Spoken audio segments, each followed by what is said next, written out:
Hello students, હું મયુર લિંબાચિયા આપ સૌનું સ્વાગત કરું છું. વિદ્યાર્થી મિત્રો, આજે આપણે આ વિડિયો લેક્ચરની અંદર ધોરણ 11 સાયન્સ પ્રકરણ નંબર 2નો ટોપિક લંબાઈનું માપન જોવા જઈ રહ્યા છીએ. વિદ્યાર્થી મિત્રો, લંબાઈનું જે માપન છે એ લંબાઈના માપનમાં આપણે જનરલી બે રીતે એનું માપન કરી શકીએ છીએ, બે પદ્ધતિથી માપન કરી શકીએ છીએ. જેમાં પહેલી પદ્ધતિ થશે ડાયરેક્ટ મેથડ, જેને આપણે ગુજરાતીમાં પ્રત્યક્ષ પદ્ધતિ કહીએ છીએ, અને બીજી પદ્ધતિ છે એ ઇનડાયરેક્ટ મેથડ, જે છે અપ્રત્યક્ષ મેથડ, અપ્રત્યક્ષ પદ્ધતિ. વિદ્યાર્થી મિત્રો, આપણે આપણા લંબાઈના માપનના ટોપિકમાં આ બંને પદ્ધતિઓ વિશે સમજવાનું છે. ઇનડાયરેક્ટ મેથડની અંદર આપણને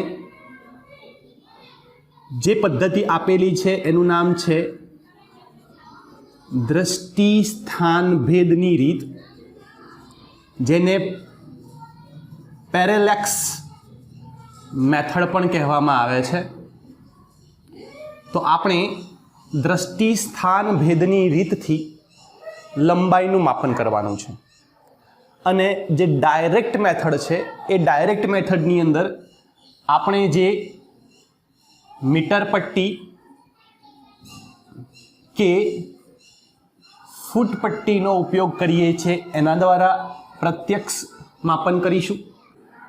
એ સિવાય જો ખૂબ જ નાના અંતરો હોય તો વર્નિયર કેલિપર્સ નામના સાધનનો ઉપયોગ કરીશું. અને એની સાથે બીજું એક સાધન છે માઇક્રોમીટર, સ્ક્રૂ ગેજનો પણ આપણે ઉપયોગ કરી શકીએ. જો અંતરો ખૂબ જ નાના હોય, એટલે કે પદાર્થ ખૂબ નાનો હોય અને એનું મારે માપન કરવું હોય તો મીટર પટ્ટી વડે ન કરી શકીએ. એના માટે વર્નિયર કેલિપર્સ કે માઇક્રોમીટર, સ્ક્રૂ ગેજનો ઉપયોગ કરવો પડતો હોય છે. નાનો પદાર્થ એવો એટલે કેવો પદાર્થ, ધારો કે મારે આ જે ઢાંકણું છે, આ ઢાંકણાની જાડાઈ માપવી છે. ફક્ત આ જે એનો વ્યાસ છે એની જાડાઈ માપવી છે, આખો વ્યાસ નહીં, ખાલી જાડાઈ.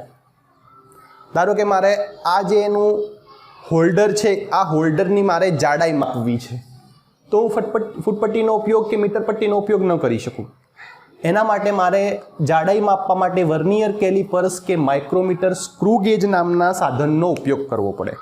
તો વિદ્યાર્થી મિત્રો, લંબાઈના માપનમાં માપન બે રીતે થઈ શકે છે, બે પદ્ધતિઓ છે. એક છે ડાયરેક્ટ મેથડ, એક છે ઇનડાયરેક્ટ મેથડ.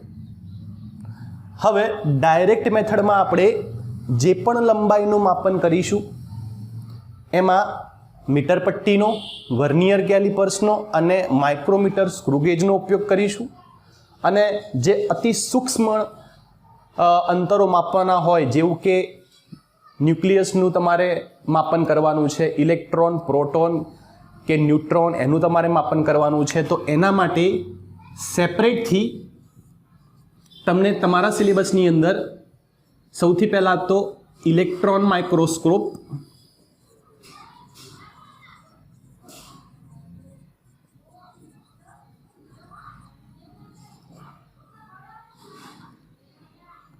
ઓપ્ટિકલ માઇક્રોસ્કોપ,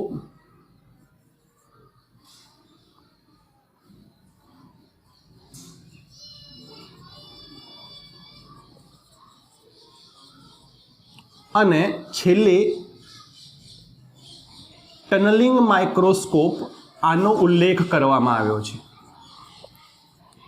વિદ્યાર્થી મિત્રો, આ જે 3 માઇક્રોસ્કોપ છે એના દ્વારા આપણે અતિ સૂક્ષ્મ, એટલે કે આપણે નરી આંખે ન જોઈ શકીએ તેવા પદાર્થોનું જો આપણે માપન કરવું હોય તો આપણે આ 3 સાધનોનો ઉપયોગ કરી શકીએ છીએ. આપણે આ બધું જ આ ટોપિકમાં આવરી લેવાનું છે. તો આપણે સ્ટેપ બાય સ્ટેપ આ દરેક જે સાધનો માપન માટે, લંબાઈના માપન માટે વપરાય છે એના વિશે આપણે જોઈશું. સાથે સાથે જે ઇનડાયરેક્ટ મેથડ છે એટલે કે અપ્રત્યક્ષ પદ્ધતિ, લંબાઈના માપન માટેની અપ્રત્યક્ષ પદ્ધતિ દ્રષ્ટિ સ્થાન ભેદ એટલે કે પેરેલેક્સ મેથડ, એની પણ આપણે ડિટેલમાં ચર્ચા કરવાની છે. તો ચલો વિદ્યાર્થી મિત્રો, સૌથી પહેલા આપણે શરૂ કરીએ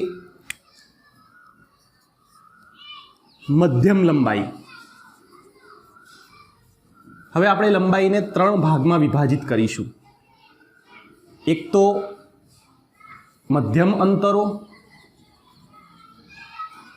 મધ્યમ અંતરો એટલે જેમ કે આ પેન છે, આ પેનનું માપન, આ બોર્ડ છે, બોર્ડની લંબાઈનું માપન, આ રૂમ છે, રૂમની લંબાઈનું માપન. તો આ બધી મધ્યમ અંતરો છે. પછી બીજું આપણે જોઈશું ખૂબ જ મોટા અંતરો, ખૂબ જ મોટા અંતરોનું માપન. જેમ કે અહીંયાથી એટલે કે પૃથ્વી ઉપરથી ચંદ્રનું અંતર, કે પૃથ્વી ઉપરથી બીજા કોઈ ગ્રહનું અંતર, સૂર્ય અને પૃથ્વી વચ્ચેનું અંતર. તો આ જે ખૂબ મોટા અંતરો છે એવા અંતરોનું માપન આપણે એને એક ભાગમાં લઈશું. અને ત્રીજું જે છે મેં હમણાં ચર્ચા કરી અતિ સૂક્ષ્મ અંતરો, અતિ સૂક્ષ્મ અંતરો. તો આ રીતે આપણે 3 ભાગમાં લંબાઈનું માપન કરવાના છીએ. જે લંબાઈનું માપન કરીશું એ આપણે આ રીતે 3 ભાગમાં કરીશું. એમાં સૌથી પહેલો ભાગ આપણે જોઈશું મધ્યમ અંતરો. મધ્યમ અંતરોને કેવી રીતે માપવા. તો ચલો વિદ્યાર્થી મિત્રો શરૂ કરીએ મધ્યમ અંતરોથી. હવે વિદ્યાર્થી મિત્રો આપણે મધ્યમ લંબાઈ કે અંતરોનું માપન જોવાના છીએ. વિદ્યાર્થી મિત્રો, રોજિંદા જીવનમાં મારે કોઈ પદાર્થનું માપન કરવું હોય, જેમ કે આ પેન છે, મારે આ પેનની લંબાઈનું માપન કરવું છે, કે પછી આની જાડાઈનું માપન કરવું છે.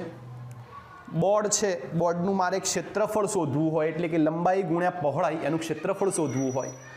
તો આવા પ્રકારના કોઈપણ પદાર્થની લંબાઈ અથવા એના અંતરો માપવા હોય ત્યારે આપણે મીટર પટ્ટી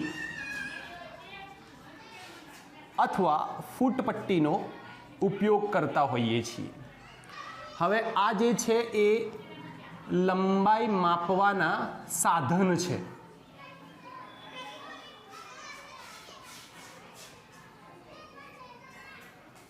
એટલે કે લંબાઈ માપવા માટે જે સાધનનો ઉપયોગ કરીએ છીએ આ એક પ્રકારના સાધનો છે જેનો ઉપયોગ કરી આપણે મધ્યમ લંબાઈ કે અંતરોનું માપન કરી શકીએ.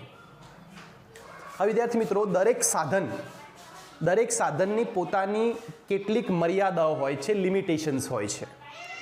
એટલે કે દરેક સાધનની પોતાની સૌથી ઓછામાં ઓછું અંતર માપવાની કે સૌથી વધારેમાં વધારે અંતર માપવાની એક મર્યાદા હશે, જેને આપણે સાધનની લઘુત્તમ માપન શક્તિ કહેતા હોઈએ છીએ, જેને ટૂંકમાં લમાસ પણ કહીશું. લઘુત્તમ માપન શક્તિ, લમાસ. હવે હું કદાચ જો લમાસ શબ્દ વાપરું તો તમારે સમજી જવાનું કે સાધનની લઘુત્તમ માપ શક્તિ વિશે હું બોલી રહ્યો છું. એટલે કે દરેક સાધનની મહત્તમ અને ન્યૂનતમ અંતર માપવાની જે લિમિટેશન છે, જે એની મર્યાદા છે, એને આપણે લઘુત્તમ માપ શક્તિ કહીશું. હવે વિદ્યાર્થી મિત્રો, દરેક સાધનની પોતાની ઓછામાં ઓછા અંતર માપવાની કેટલીક મર્યાદા હોય એને આપણે લઘુત્તમ માપ શક્તિ કહી તો આપણને એ સાધનની લઘુત્તમ માપ શક્તિ વિશે અંદાજો હોવો જોઈએ. આપણે કોઈ પણ પદાર્થના અંતરો માપતા હોઈએ અને જે સાધનનો ઉપયોગ કરતા હોઈએ એ સાધનની લઘુત્તમ માપ શક્તિ કઈ છે એ તમને સૌથી પહેલાં ખબર હોવી જોઈએ. પછી જ તમે એ સાધન વડે અંતરો માપો તો તમને એક્યુરેટ રીડિંગ મળે. જેમ કે અહીંયા મારે આ પેનની લંબાઈ માપવી છે, તો આ પેનની લંબાઈ માપવા માટે હું ક્યાં તો મીટર પટ્ટી ક્યાં તો ફૂટ પટ્ટીનો ઉપયોગ કરીશ. મીટર પટ્ટી એટલે જે કડિયા કે સુથાર અંતરો માપવા માટે ઉપયોગ કરતા હોય છે અને મીટર પટ્ટી કહીએ છીએ. બાજુમાં તમને ઇમેજ એની હું મૂકીશ જેથી કરીને તમે મીટર પટ્ટી શું છે ઇમેજમાં જોઈ શકો, પિક્ચરમાં જોઈ શકો. તો હવે જ્યારે હું મીટર પટ્ટી કે ફૂટ પટ્ટી વડે અંતર માપીશ તો મને એની લઘુત્તમ માપ શક્તિ ખબર હોવી જોઈએ.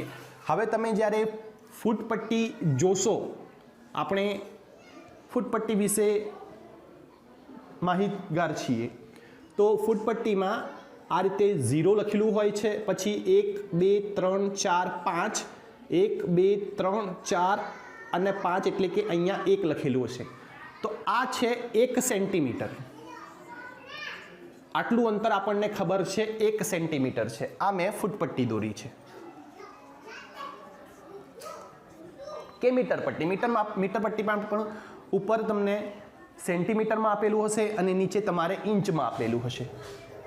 તો વિદ્યાર્થી મિત્રો, કહેવાનો મતલબ એ છે કે ફૂટ પટ્ટીનો જ્યારે તમે ઉપયોગ કરો ત્યારે ઓછામાં ઓછું તમે અંતર કેટલું માપી શકો. તો તમે ઓછામાં ઓછું અંતર જે આ બંને કાપા વચ્ચેનું અંતર છે જે 1 મિલીમીટર છે, 1 mm, એટલું જ તમે અંતર માપી શકો. એટલે કે આ ફૂટ પટ્ટી કે મીટર પટ્ટીની જે લઘુત્તમ માપ શક્તિ છે, લમાસ છે, એ થશે 1 mm.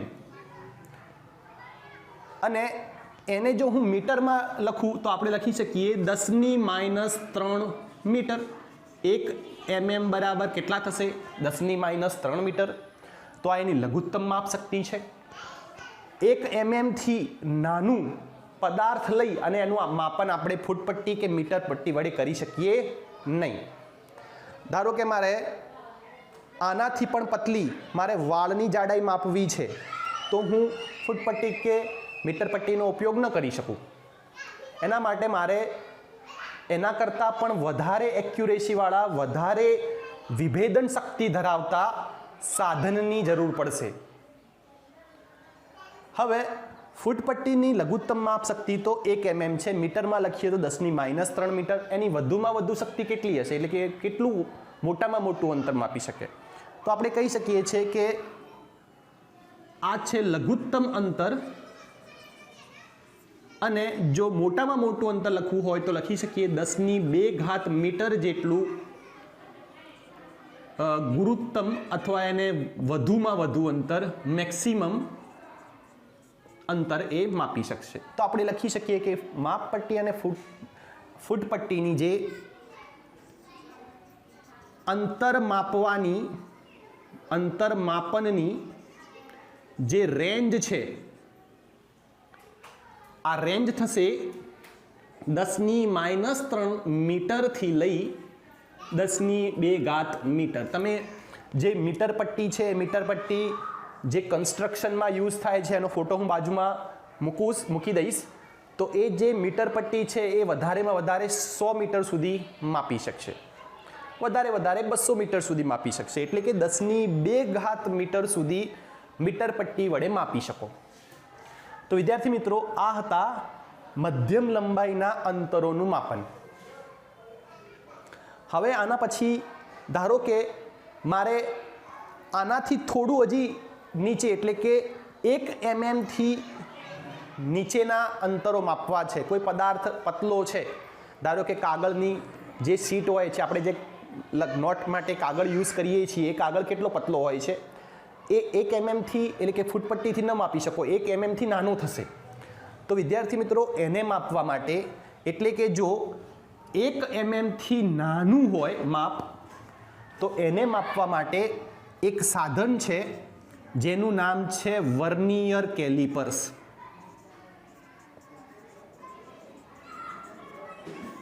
વર્નિયર કેલિપર્સની ફિગર છે હું બાજુમાં મૂકી દઈશ, તમે જોઈ શકો છો એને. આ વર્નિયર કેલિપર્સ એ મીટર પટ્ટી કે ફૂટ પટ્ટીથી જે નાના અંતરો છે, એટલે કે 1 mm થી નાના અંતરો, એ તમને માપી બતાવશે. હવે વર્નિયર કેલિપર્સ જો 1 mm થી નાના અંતરો માપતા હોય એનો મતલબ શું થાય? એનો મતલબ થશે કે એની લઘુત્તમ માપ શક્તિ વધુ છે. કોના કરતાં વધુ છે? મીટર પટ્ટી કે ફૂટ પટ્ટી કરતાં વર્નિયર કેલિપર્સની લઘુત્તમ માપ શક્તિ વધુ છે. એટલા જ માટે એ વધુ નાના અંતરોને માપી શકે છે. હવે વિદ્યાર્થી મિત્રો, વર્નિયર કેલિપર્સની જે લઘુત્તમ માપ શક્તિ છે એ લઘુત્તમ માપ શક્તિ છે 0.01 સેન્ટીમીટર. હવે જ્યારે તમે 11મા ધોરણમાં પ્રેક્ટિકલ કરશો તો પ્રેક્ટિકલની અંદર સૌથી પહેલો પ્રેક્ટિકલ વર્નિયર કેલિપર્સનો જ આવે છે. તો વિદ્યાર્થી મિત્રો, એ પ્રેક્ટિકલ દરમિયાન તમે વર્નિયર કેલિપર્સનો ઉપયોગ કેવી રીતે કરવો અને કેવી રીતે વર્નિયર કેલિપર્સ દ્વારા આપેલ પદાર્થના અંતરો માપવા એ ત્યાં જોવાના છો. અને એ જ પ્રેક્ટિકલમાં તમને લઘુત્તમ માપ શક્તિ કેવી રીતે 0.01 સેન્ટીમીટર આવી એ તમને પ્રેક્ટિકલમાં શીખવા મળશે.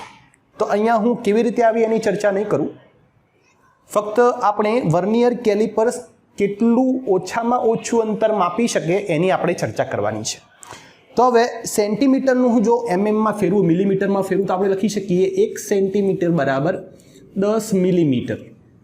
તો 0.01 સેન્ટીમીટર બરાબર કેટલા મિલીમીટર? ત્રિરાશિ મૂકી દો. તો આની પરથી આપણે લખી શકીએ 0.01 ગુણ્યા 10 ભાગ્યા 1, તો 0.1 mm થશે. એનો મતલબ કે જો મિલીમીટરમાં લખું તો 0.1 લઘુત્તમ માપ શક્તિ, અને મારે જો એને મીટરમાં લખવી હોય તો આપણે લખી શકીએ 10⁻⁴ mm. Sorry, metre. આપણે હવે મીટરમાં લખ્યું છે. જો 1 mm 10⁻³ તો 0.1 mm કેટલા હશે? 10⁻⁴. તો આપણે એવું કહી શકીએ કે વર્નિયર કેલિપર્સની લઘુત્તમ માપ શક્તિ 10⁻⁴ મીટર છે. એટલે કે મીટર પટ્ટી અથવા ફૂટ પટ્ટીથી હજી નાનું અંતર એક કોણ માપી શકશે? વર્નિયર કેલિપર્સ માપી શકશે. ધારો કે આના કરતાં પણ હજી કોઈ પદાર્થ બહુ પતલો છે, બહુ નાનો છે, એનું પરિમાણ ખૂબ જ નાનું છે, તો એના અંતરો કેવી રીતે માપશો? તો 10⁻⁴ થી નાના એટલે કે 10⁻⁵, 10⁻⁵ કે 10⁻⁶ મીટર પરિમાણ ધરાવતા અંતરો ધરાવતા પદાર્થનું મારે માપન કરવું હોય તો વર્નિયર કેલિપર્સનો ઉપયોગ કરી શકું નહીં. તો વિદ્યાર્થી મિત્રો, એના માટે હવે એક બીજું સાધન વપરાય છે, જે સાધન છે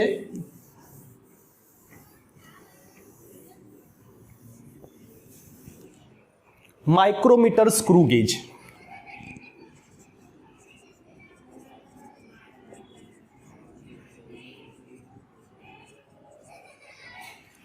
માઇક્રોમીટર સ્ક્રૂ ગેજ કેવું દેખાય છે એના માટે બાજુમાં હું ઇમેજ મૂકી દઈશ. તમે ઇમેજ ઉપરથી જોઈ શકો છો કે માઇક્રોમીટર સ્ક્રૂ ગેજ કેવું દેખાય છે. 11મા ધોરણમાં પ્રેક્ટિકલ નંબર 2 એ માઇક્રોમીટર સ્ક્રૂ ગેજ ઉપર રહેલું છે. એ પ્રેક્ટિકલમાં તમે માઇક્રોમીટર સ્ક્રૂ ગેજનો ઉપયોગ કરી કેવી રીતે અંતરો માપવા એ પણ જોશો. સાથે સાથે માઇક્રોમીટર સ્ક્રૂ ગેજની લઘુત્તમ માપ શક્તિ કેવી રીતે કાઢવી, કેટલી હોય એ પણ તમે એમાં શીખવાના છો.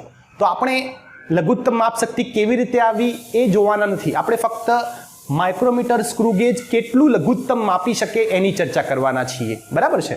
તો મેં તમને કહ્યું એમ પ્રમાણે વર્નિયર કેલિપર્સની લઘુત્તમ માપ શક્તિ મીટરમાં કેટલી? તો 10⁻⁴.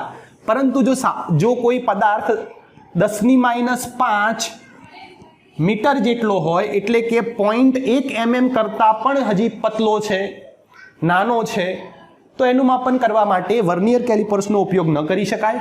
આપણે માઇક્રોમીટર સ્ક્રૂ ગેજનો ઉપયોગ કરવો પડે. તો વિદ્યાર્થી મિત્રો, હવે આ જે સાધન છે માઇક્રોમીટર સ્ક્રૂ ગેજ, એની લઘુત્તમ માપ શક્તિ આપણને ખબર હોવી જોઈએ. તો માઇક્રોમીટર સ્ક્રૂ ગેજની લઘુત્તમ માપ શક્તિ મારે જો સેન્ટીમીટરમાં લખવી હોય તો લખી શકીએ 0.001 સેન્ટીમીટર.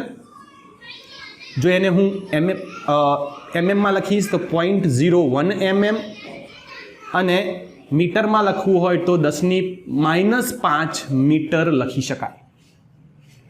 તો માઇક્રોમીટર સ્ક્રૂ ગેજ દ્વારા હજી પણ તમે નાના અંતરો માપી શકો છો. વિદ્યાર્થી મિત્રો, જરૂરી નથી કે આટલા જ પદાર્થ આપણે માપવા જોઈએ, અથવા રોજિંદા જીવનમાં કોઈ સ્પેશિયલ કેસમાં આના કરતાં પણ નાના અંતરો માપવાની જરૂર પડે. જેમ કે કોઈ પદાર્થનું બંધારણ, એમાં રહેલા ન્યુક્લિયસના માપન કરવાના છે, એમાં રહેલા જે ક્રિસ્ટલાઇન સ્ટ્રક્ચરના માપન કરવાના હોય, એના જે બંધારણ અંદરનું જે ઇન્ટરનલ સ્ટ્રક્ચર છે એનું માપન કરવાનું હોય તો તમે માઇક્રોમીટર સ્ક્રૂ ગેજનો ઉપયોગ ન કરી શકો. તો હવે વૈજ્ઞાનિકોએ હજુ સૂક્ષ્મ અંતરો, આના પછીના અંતરોને આપણે શું કહીશું? સૂક્ષ્મ અંતરો. આ હતા મધ્યમ અંતરો. હવે આપણે આના પછી સૂક્ષ્મ અંતરોનું માપન કેવી રીતે કરવું, એટલે કે 10⁻6 થી લઈને 10⁻15 સુધી આપણને ખબર છે ન્યુક્લિયસનું માપન કેટલું છે, ન્યુક્લિયસનું પરિમાણ કેટલું છે? 10⁻15. ઘણી બુકોની અંદર 10⁻14 પણ આપેલું હોય છે, મીટર જેટલું છે. તો જો ન્યુક્લિયસનું પરિમાણ આટલું હોય તો પછી આટલું એટલે કે 10⁻6 થી લઈને 10⁻14 કે 15 સુધીનું માપન કેવી રીતે કરી શકીએ? તો વિદ્યાર્થી મિત્રો, આ છે અતિ સૂક્ષ્મ અંતરો. તો હવે નેક્સ્ટ જે અંતરો આવશે એ આવશે અતિ સૂક્ષ્મ અંતરોનું માપન. અત્યારે આપણે જોયું એ મધ્યમ અંતરોનું માપન હતું. હવે આપણે જે જોવાના છીએ એ 10⁻5 થી ઉપરના, એટલે કે 10⁻6 થી લઈને 10⁻15 કે 10⁻14 ન્યુક્લિયસના જે પરિમાણ છે એટલા સુધીના અંતરો આપણે કેવી રીતે માપી શકીએ, કયા સાધન વડે માપી શકીએ, હવે આપણે એ જોવાના છીએ. હવે વિદ્યાર્થી મિત્રો, મેં તમને જેમ કહ્યું તેમ માઇક્રોમીટર સ્ક્રૂ ગેજની જે લઘુત્તમ માપ શક્તિ છે એ 10⁻5 મીટર જેટલી છે. પરંતુ મારે જો અંતરો 10⁻6 કરતાં નાના હોય, નાના એટલે આ ટર્મની અંદર મોટા કહી શકાશે, પરંતુ જો લંબાઈના સાપેક્ષમાં જોઈશું તો એ સૂક્ષ્મ અંતરો હશે. તો 10⁻6, 10⁻7 થી લઈને 10⁻14 કે 15 સુધીના અંતરો માપવા માટે હું કયા સાધનનો ઉપયોગ કરીશ એ આપણે આ ટોપિકમાં કવર કરીશું. તો સૌથી પહેલાં આપણી બુકની અંદર અતિ સૂક્ષ્મ અંતરો માપવા માટે જે સાધનનો ઉપયોગ કરવામાં આવ્યો છે એ છે ઓપ્ટિકલ માઇક્રોસ્કોપ, જેને પ્રકાશીય માઇક્રોસ્કોપ પણ કહેવામાં આવે છે. ઓપ્ટિકલ એટલે પ્રકાશ. ઓપ્ટિકલ પ્રકાશ ઉપર કામ કરતું માઇક્રોસ્કોપ, જેને ઓપ્ટિકલ માઇક્રોસ્કોપ કહેવામાં આવશે. પ્રકાશીય માઇક્રોસ્કોપ, પ્રકાશ ઉપર કામ કરતા માઇક્રોસ્કોપને ઓપ્ટિકલ માઇક્રોસ્કોપ કહેવામાં આવશે.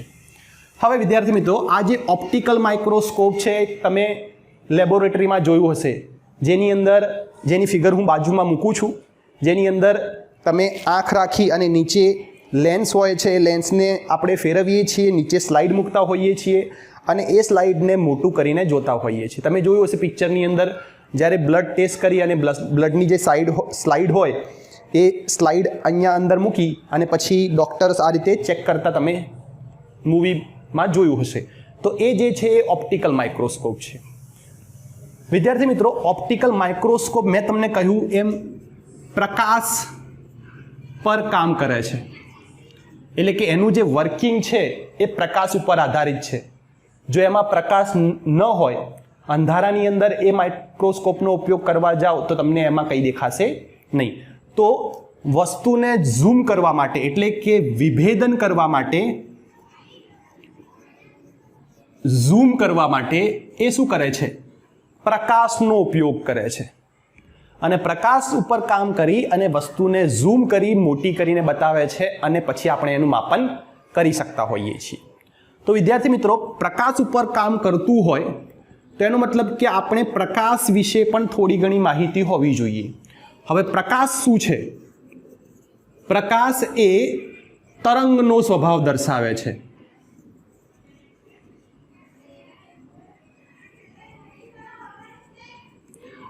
અથવા પ્રકાશ એ તરંગ સ્વરૂપે આગળ વધતું હોય છે, આવું પણ આપણે કહી શકીએ.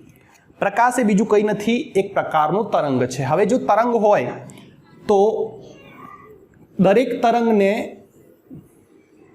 આ રીતે આપણે ગર્ત અને શૃંગમાં કોઈ માધ્યમમાં આગળ વધે, જે પણ એની ઝડપ હોય એ ઝડપથી એ માધ્યમમાં આગળ વધશે. તો એને શું હોય છે? એને પોતાને કેટલાક પેરામીટર્સ હોય છે, જેમ કે આ કેસની અંદર આ એની આખા એક તરંગ પૂર્ણ થવા માટે લાગતો સમય છે, જેને આપણે આવર્તકાળ કહીએ છીએ. એની પોતાની આવૃત્તિ પણ હોય, એને આવર્તકાળ પણ હોય, એને તરંગ લંબાઈ પણ હોય. તો વિદ્યાર્થી મિત્રો, આ કેસની અંદર આપણે જે આવૃત્તિ છે અને તરંગ લંબાઈ છે એમાં આપણે અત્યારે તો ફક્ત તરંગ લંબાઈ વિશે જ ચર્ચા કરીશું.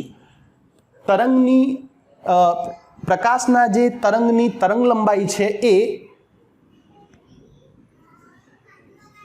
4000 એંગસ્ટ્રોમથી લઈ અને 7000 એંગસ્ટ્રોમ જેટલી છે. એટલે કે પ્રકાશની તરંગ લંબાઈ આ છે તમારી તરંગ લંબાઈ. આ તરંગ લંબાઈ જે પ્રકાશની તરંગ લંબાઈ છે એ 4000 એંગસ્ટ્રોમથી 7000 એંગસ્ટ્રોમની છે. હવે એંગસ્ટ્રોમ એટલે શું? તો એક એંગસ્ટ્રોમ એ મીટર એટલે કે અંતરના માપન માટે વપરાતો એક સ્પેશિયલ યુનિટ છે, જે આપણે આગળ ચર્ચા કરવાના છીએ. તો આ કેસની અંદર એક એંગસ્ટ્રોમ બરાબર 10⁻10 મીટર આપણે લખી શકીએ. હવે વિદ્યાર્થી મિત્રો, આને હું જો મીટરમાં રૂપાંતરણ કરું તો આપણે આવું લખી શકીએ, એની તરંગ લંબાઈ મીટરમાં આટલી થશે, 4000 એંગસ્ટ્રોમથી 7000 એંગસ્ટ્રોમ. એક એંગસ્ટ્રોમ બરાબર છે 4000 × 10⁻10 થી 7000 × 10⁻10. તમે આ 3 મીંડા કાપી નાખો, આ 3 મીંડા કાપી નાખો તો અહીંયા થશે 4 × 10⁻7 થી 7 × 10⁻7 મીટર. એનો મતલબ કે આપણે એવું કહી શકીએ કે એની તરંગ લંબાઈ મીટરમાં 4 × 10⁻7 થી લઈને 7 × 10⁻, સોરી અહીંયા 7 આવશે, 7 મીટર છે. તો તમે જુઓ 10⁻7 મીટર, એનો મતલબ કે જો 10⁻5 સુધી તો આપણે વર્નિયર કેલિપર્સ અને માઇક્રોમીટર સ્ક્રૂ ગેજનો ઉપયોગ કરી શકતા હતા, પરંતુ એનાથી નાના એટલે કે 10⁻6 થી લઈને 10⁻7 મીટર સુધી આપણે આ ઓપ્ટિકલ માઇક્રોસ્કોપનો ઉપયોગ કરી શકીએ.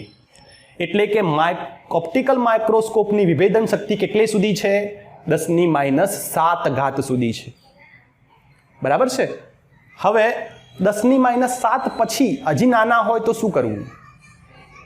બરાબર છે. એ આપણે હવે આના પછી જે માઇક્રોસ્કોપ આવે છે, જેને ઇલેક્ટ્રોન માઇક્રોસ્કોપ કહેવામાં આવે છે, એમાં આપણે ચર્ચા કરીશું. વિદ્યાર્થી મિત્રો, અત્યાર સુધી આપણે જોયું કે અતિ સૂક્ષ્મ અંતરોમાં જે ઓપ્ટિકલ માઇક્રોસ્કોપ છે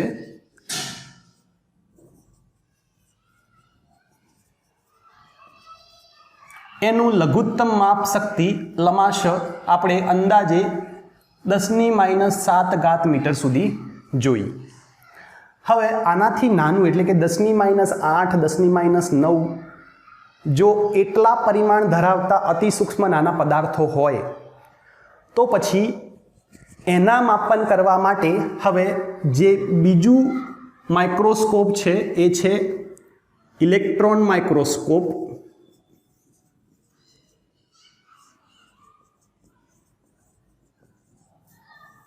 વિદ્યાર્થી મિત્રો, જેમ ઓપ્ટિકલ માઇક્રોસ્કોપ એ પ્રકાશ ઉપર કામ કરતું હતું અને પ્રકાશની તરંગ લંબાઈની જે રેન્જ છે એના અનુસંધાને એની લઘુત્તમ માપ શક્તિ નક્કી થતી હતી, તેવી જ રીતે અહીંયા ઇલેક્ટ્રોન માઇક્રોસ્કોપ એ ઇલેક્ટ્રોન બીમનો ઉપયોગ કરે છે. ઇલેક્ટ્રોન બીમનો ઉપયોગ કરે છે એટલે કે ઇલેક્ટ્રોન બીમનો ઉપયોગ કરી એ ઇલેક્ટ્રોન બીમ પદાર્થ પર પાડવામાં આવે છે અને એના અનુસંધાને પદાર્થના પરિમાણ કે એના અંતરો માપવામાં આવે છે.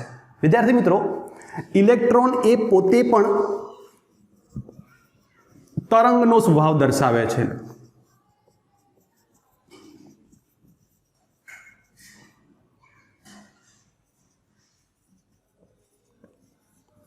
એટલે કે ઇલેક્ટ્રોન પણ જ્યારે આગળ વધતો હોય તો એ તરંગના સ્વભાવે આગળ વધતો હોય છે, એની પાસે ગર્ત અને શૃંગ હોય છે, આવૃત્તિ હોય છે, આવર્તકાળ હોય છે, તરંગ લંબાઈ હોય છે. તો એવી જ રીતે આ કેસમાં ઇલેક્ટ્રોનની જે તરંગ લંબાઈ છે એ તરંગ લંબાઈ લગભગ 0.1 એંગસ્ટ્રોમ જેટલી હોય છે. આના કરતાં નાની હોઈ શકે છે. અમુક બુકોમાં 0.6 એંગસ્ટ્રોમ પણ આપવામાં આવી છે. તો 1 એંગસ્ટ્રોમથી નાની અમુક બુકો તમને 1 એંગસ્ટ્રોમ કે 0.6 એંગસ્ટ્રોમ પણ આપેલી હોય છે. ડિપેન્ડ છે કે ઇલેક્ટ્રોનની રેન્જ શું છે, ઇલેક્ટ્રોન માઇક્રોસ્કોપની રેન્જ શું છે. આપણે અત્યારે 1 એંગસ્ટ્રોમ માનીને ચાલીએ મોટું, તો જો 1 એંગસ્ટ્રોમ જેટલી એની તરંગ લંબાઈ હોય, ઇલેક્ટ્રોન જે તરંગ સ્વરૂપે જાય છે એની તરંગ લંબાઈ લેમ્ડા જો અત્યારે આપણે મોટી 1 એંગસ્ટ્રોમ જેટલી લઈ લઈએ તો આપણે આને મીટરમાં રૂપાંતરણ કરીશું તો આ રીતે કહી શકાય 1 × 10⁻10 મીટર. તો આપણે કહી શકીએ કે તરંગ લંબાઈ કેટલી છે, 10⁻10 મીટર જેટલી છે. તો આપણે એવું કહી શકીએ કે ઇલેક્ટ્રોનની તરંગ લંબાઈ જો 10⁻10 મીટર હોય તો એની લઘુત્તમ માપ શક્તિ આપણે એની તરંગ લંબાઈ ઉપરથી વર્ણવી શકીએ, એને આપણે દર્શાવી શકીએ. તો જે ઇલેક્ટ્રોન માઇક્રોસ્કોપ છે એની લમાશ મોટા શબ્દોની અંદર 10⁻10 મીટર જેટલી હોઈ શકે. એટલે કે ઓપ્ટિકલ માઇક્રોસ્કોપ જેને જોઈ નથી શકતું એવા સૂક્ષ્મ પદાર્થોને કોણ જોઈ શકશે? ઇલેક્ટ્રોન માઇક્રોસ્કોપ જોઈ શકશે. ઇલેક્ટ્રોન માઇક્રોસ્કોપની હું ઇમેજ બાજુમાં મૂકું છું. તમે એમાં ઇલેક્ટ્રોન માઇક્રોસ્કોપ કેવું દેખાય છે એ તમે એ ઇમેજમાં જોઈ શકો છો. હવે વિદ્યાર્થી મિત્રો, આનાથી આ તો 10⁻10 છે. આપણે એવું કહ્યું કે જે ન્યુક્લિયસ છે આ ન્યુક્લિયસ 10⁻14 કે 10⁻15 મીટર જેટલું પરિમાણ ધરાવે છે. તો આ કેસમાં ઇલેક્ટ્રોન માઇક્રોસ્કોપ એને માપી શકશે નહીં. તો એના માટે વૈજ્ઞાનિકો દ્વારા એક બીજું સ્પેશિયલ ડિવાઇસ ઉપકરણ બનાવવામાં આવ્યું છે જેનું નામ છે માસ સ્પેક્ટ્રોગ્રાફ મીટર. જેનું નામ છે માસ સ્પેક્ટ્રોગ્રાફ મીટર. આ માસ સ્પેક્ટ્રોગ્રાફ મીટર દ્વારા આપણે ઇલેક્ટ્રોન કે ન્યુક્લિયસ જેટલા અતિ સૂક્ષ્મ અણુ, પરમાણુ કે પદાર્થોનું આપણે પરિમાણ માપી શકીએ છીએ. વિદ્યાર્થી મિત્રો, આની વધારે ડિટેલ તમારે સિલેબસમાં નથી. તમારે ફક્ત નામ યાદ રાખવાનું છે કે ઇલેક્ટ્રોન એટલે કે ન્યુક્લિયસથી લઈ ઇલેક્ટ્રોન, પ્રોટોન અને ન્યુટ્રોન, આ બધા જે અતિ સૂક્ષ્મ નાના કણો છે, પદાર્થો છે, એનું દળ માપવા માટે કે એના પરિમાણ માપવા માટે આપણે માસ સ્પેક્ટ્રોગ્રાફ મીટરનો ઉપયોગ કરી શકો છો. માસ સ્પેક્ટ્રોગ્રાફ મીટર દ્વારા તમે એનું દળ પણ માપી શકો છો, એનું પરિમાણ પણ માપી શકો છો. તો વિદ્યાર્થી મિત્રો, આ હતી અતિ સૂક્ષ્મ લંબાઈઓનું માપન. તમારા 11મા ધોરણમાં સિલેબસમાં જે પણ ડિટેલ છે બધી ઓલમોસ્ટ મેં કવર કરી લીધી છે. હવે આપણે આગળ વધીશું અતિ લાંબા એટલે કે ખૂબ જ લાંબા અંતરોનું માપન, જે આપણો ત્રીજો ભાગ હતો. વિદ્યાર્થી મિત્રો, અત્યાર સુધીમાં આપણે જે પણ મધ્યમ અને અતિ સૂક્ષ્મ અંતરોનું માપન કર્યું છે એ બધું જ ડાયરેક્ટ મેથડ એટલે કે પ્રત્યક્ષ પદ્ધતિમાં આવે છે. પરંતુ ખૂબ જ મોટા અંતરો જેવા કે ગ્રહો વચ્ચેના અંતરો, સૂર્ય પૃથ્વી વચ્ચેના અંતરો, ગેલેક્સીમાં એક ગેલેક્સીથી બીજી ગેલેક્સી વચ્ચેનું અંતર, તો આ જે ખૂબ જ મોટા અંતરો છે એ અંતરોને માપવા માટે ઇનડાયરેક્ટ મેથડ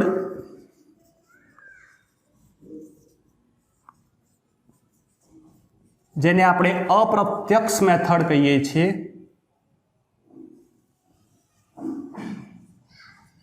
અપ્રત્યક્ષ પદ્ધતિ પણ કહેતા હોઈએ છીએ, આ પદ્ધતિનો ઉપયોગ થાય છે. વિદ્યાર્થી મિત્રો, આપણી બુકમાં ખૂબ જ મોટા અંતરોને માપવા માટે જે અપ્રત્યક્ષ પદ્ધતિ એટલે કે ઇનડાયરેક્ટ મેથડનો ઉપયોગ કરવામાં આવ્યો છે એનું નામ છે દ્રષ્ટિ સ્થાન ભેદની રીત, જેને પેરેલેક્સ મેથડ પણ કહેવામાં આવે છે. હવે સૌથી પહેલાં તો તમને દ્રષ્ટિ સ્થાન ભેદ કોને કહેવાય? તો ધારો કે મારી પાસે એક પેન છે અને આ પેનને હું આ એક બોર્ડ ઉપર દોરેલા બિંદુ ઉપર આ રીતે હું એને રાખું છું. એટલે પેન એ એક સંદર્ભ છે અને હું મારી એક આંખ બંધ કરી અને આ બિંદુને જોઉં છું. પછી જો હું જે આંખ બંધ કરી અને આ પેનના સંદર્ભે આ બિંદુને જોતો હોઉં, ધારો કે મેં અત્યારે જમણી આંખ બંધ કરી છે અને જમણી આંખ બંધ કરી અને પેનના સંદર્ભે બિંદુને જોઉં છું, પછી હું જમણી આંખ ખોલી અને જો ડાબી આંખ બંધ કરીશ તો બિંદુ એ પેનની ડાબી સાઈડ આવી જશે. તમે ચેક કરી જુઓ છો, તમે જાતે પ્રયત્ન કરો. સૌથી પહેલાં તો એક બિંદુ ધારી લો કોઈ પણ દિવાલ ઉપર કે કોઈ તમારા નોટબુકની અંદર અને સામે પેન રાખો, જમણી આંખ બંધ કરો અને જમણી આંખ બંધ કર્યા પછી બિંદુ ક્યાં છે જુઓ અને પછી જમણી આંખ ખોલો અને ડાબી આંખ બંધ કરો તો જે બિંદુ છે એ શું થશે? ડાબી સાઈડ સરકી જશે. તો વિદ્યાર્થી મિત્રો, આવું કેમ થાય છે? તો આવું થવાનું કારણ છે આપણી જે આંખો વચ્ચેનું અંતર, આપણી આંખો વચ્ચે જે અંતર છે એના કારણે આપણી દ્રષ્ટિમાં ભેદ આવે છે. દ્રષ્ટિમાં ભેદ એટલે વસ્તુ જ્યાં પડી હોય, જો આપણે એક આંખ બંધ કરીએ અને બીજી ખોલીએ અને પછી બીજી બંધ કરીને પહેલી ખોલીએ તો એ વસ્તુ થોડું સાઈડમાં જતું રહે છે. જ્યાં બિંદુ અહીંયા દેખાતું હશે એ બિંદુ અહીંયા આવી જશે. તો દ્રષ્ટિમાં જે આ ભેદ આવ્યો એટલે કે પદાર્થ જેને જોઈએ છીએ એ પદાર્થ પહેલાં અહીંયા દેખાતો હતો, બીજી આંખ ખોલી તો અહીંયા દેખાવા લાગ્યો. તો આ જે અંતરનો ભેદ આવ્યો એને આપણે હવે આ ટેકનિકમાં અથવા આમાં આપણે દ્રષ્ટિ સ્થાન ભેદ કહીશું. આપણી આંખોના કારણે, એટલે કે આપણે એવું પણ કહી શકીએ કે આપણી જે આંખોની ખામી છે, મર્યાદાના કારણે દ્રષ્ટિમાં ભેદ ઉત્પન્ન થાય છે. તો આ ખામીનો વૈજ્ઞાનિકોએ સદુપયોગ કર્યો અને આ પદ્ધતિ દ્વારા અંતરોનું માપન કર્યું. તો હવે કેવી રીતે માપન થાય છે એ આપણે થોડું ડિટેલમાં જોઈશું. ધારો કે મારે બે ગ્રહ વચ્ચેનું અંતર માપવું છે. ધારો કે આમાં આ છે સૂર્ય અને આ છે પૃથ્વી.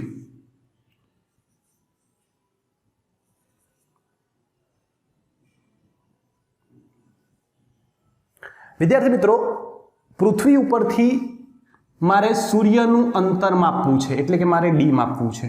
ધારો કે આને હું ડી તરીકે દર્શાવું, કેપિટલ ડી તરીકે દર્શાવીએ.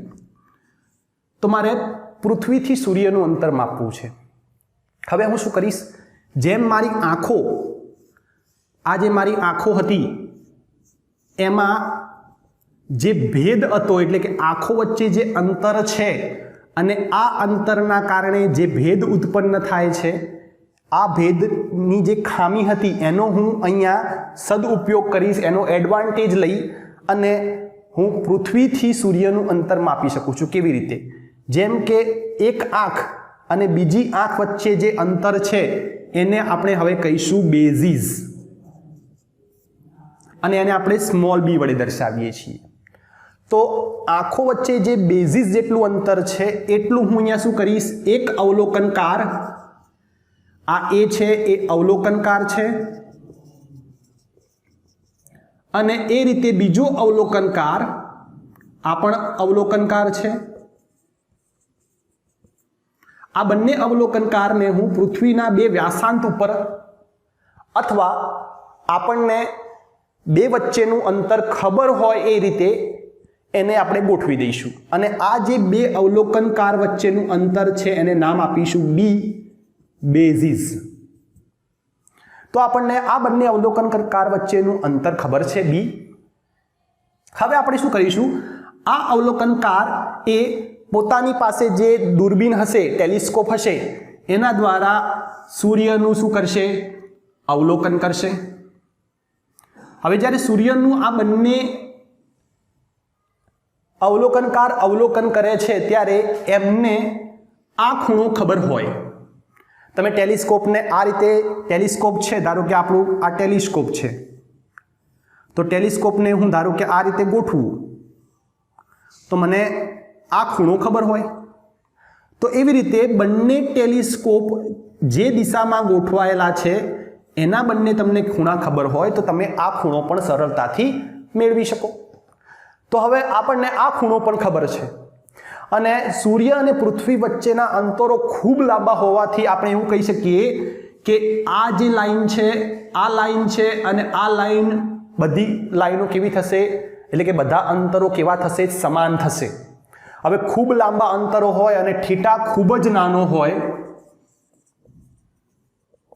તો આપણે એવું કહી શકીએ કે જે આ બંને અંતરો છે એ અંતરો આ લાઈન જેટલા થાય, એટલે કે એ થી સૂર્યનું અંતર અને બી અવલોકનકારથી સૂર્યનું અંતર, આ બંને જે અંતરો છે સમાન આપણે ગણી શકીએ. બહુ ઓછો એની અંદર ફેર હોય છે એટલા માટે એને આપણે નિયરલી ઇક્વલ ટુ કહી શકીએ, બંને સમાન કહી શકીએ. હવે જો આને મેં ડી તરીકે દર્શાવેલો હોય તો તમને ત્રિકોણમિતિમાં એક સમીકરણ ખબર છે, ખૂણાનું સમીકરણ. ખૂણો જો એને થીટા તરીકે લખું તો આપણે ખૂણાનું જે સમીકરણ હતું એને લખીએ છીએ ચાપ ભાગ્યા ત્રિજ્યા. તો વિદ્યાર્થી મિત્રો જુઓ, તમે આ ખૂણાના અનુસંધાનમાં તમે જુઓ તો આ જે ચાપ થશે અને આ જે ચાપમાં આપણે બેઝિસ બી લઈએ તો એ આપણા કેસમાં હવે આપણે ચાપ ગણી શકીએ. તો બી એ આપણો ચાપ થશે અને આ જે ડી અંતર છે એ સૂર્યથી પૃથ્વીના કેન્દ્ર સુધીનું અંતર, એને આપણે ત્રિજ્યા કહી શકીએ. તો વિદ્યાર્થી મિત્રો અહીંયા હું લખી શકું ચાપ ડી, ત્રિજ્યા કઈ થશે આપણા કેસમાં કેપિટલ ડી. તો સમીકરણ બને theta is equal to B by D. આપણે શું શોધવાનું છે? આપણે સૂર્ય અને પૃથ્વી વચ્ચેનું અંતર શોધવાનું છે. તો ડીને સૂત્રનો કરતા બનાવો તો ડી બરાબર બી બાય થીટા. તો વિદ્યાર્થી મિત્રો આ થશે સૂર્ય અને પૃથ્વી વચ્ચેનું અંતર શોધવા માટેનું સમીકરણ, જ્યાં બી શું છે? બેઝિસ છે અને થીટા એ ખૂણો છે. તો વિદ્યાર્થી મિત્રો આ હતી દ્રષ્ટિ સ્થાન ભેદની રીત અને આ રીતથી તમે ખૂબ જ મોટા અંતરોને સરળતાથી માપી શકો છો. તો આશા રાખું છું કે તમને દ્રષ્ટિ સ્થાન ભેદની રીત સમજાઈ હશે. મેં આખો આ જે ટોપિક લંબાઈનું માપન જે ટોપિક લીધો છે એ થોડો લાંબો થયો છે, પરંતુ એમાં બધા જ પોઈન્ટો કવર કરવાનો પ્રયત્ન કર્યો છે. તો એને ધ્યાનથી જુઓ, સમજો અને નોટ ડાઉન પણ કરો. સાથે સાથે જે વિદ્યાર્થી મિત્રો આ ચેનલ ઉપર નવા છે એમને એક રિક્વેસ્ટ છે કે તમે ચેનલને સબસ્ક્રાઈબ કરો, નોટિફિકેશન જે બેલ આઇકોન છે એ પણ દબાવો, જેથી કરીને તમને જ્યારે હું 11 સાયન્સના દરેક ચેપ્ટરના વિડીયો અપલોડ કરું તો તમને એની નોટિફિકેશન મળતી રહે અને તમે એને જોઈ શકો, એનો લાભ લઈ શકો. તો હવે આપણે મળીશું નેક્સ્ટ વિડીયો લેક્ચરમાં. ત્યાં સુધી બધા વિદ્યાર્થી મિત્રોને થેન્ક યુ વેરી મચ અને થેન્ક્સ ફોર વોચિંગ. બાય.